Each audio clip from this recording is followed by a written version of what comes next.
আওয়াজ দেখ, জলের আওয়াজ বড় মাছ আছে। তো এটা পাল্লার মাছ ধরেছে বাবলু ভাই। বাবলু একটু টাকা এদিকে, সকালে খালি মাছ হয় না খালি করছে। মাছ কখন হবে কেউ বলবে?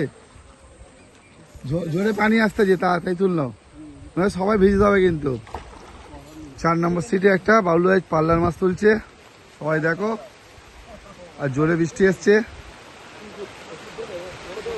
ও মাছ, আর ফোনটা ভিজে যাবে, আর তুলবুন।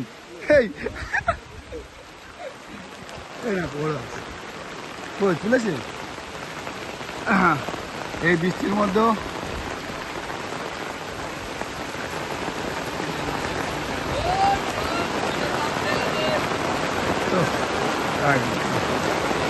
খালি বলে মাছ হয় না, মাছ কমানো কে বলবে?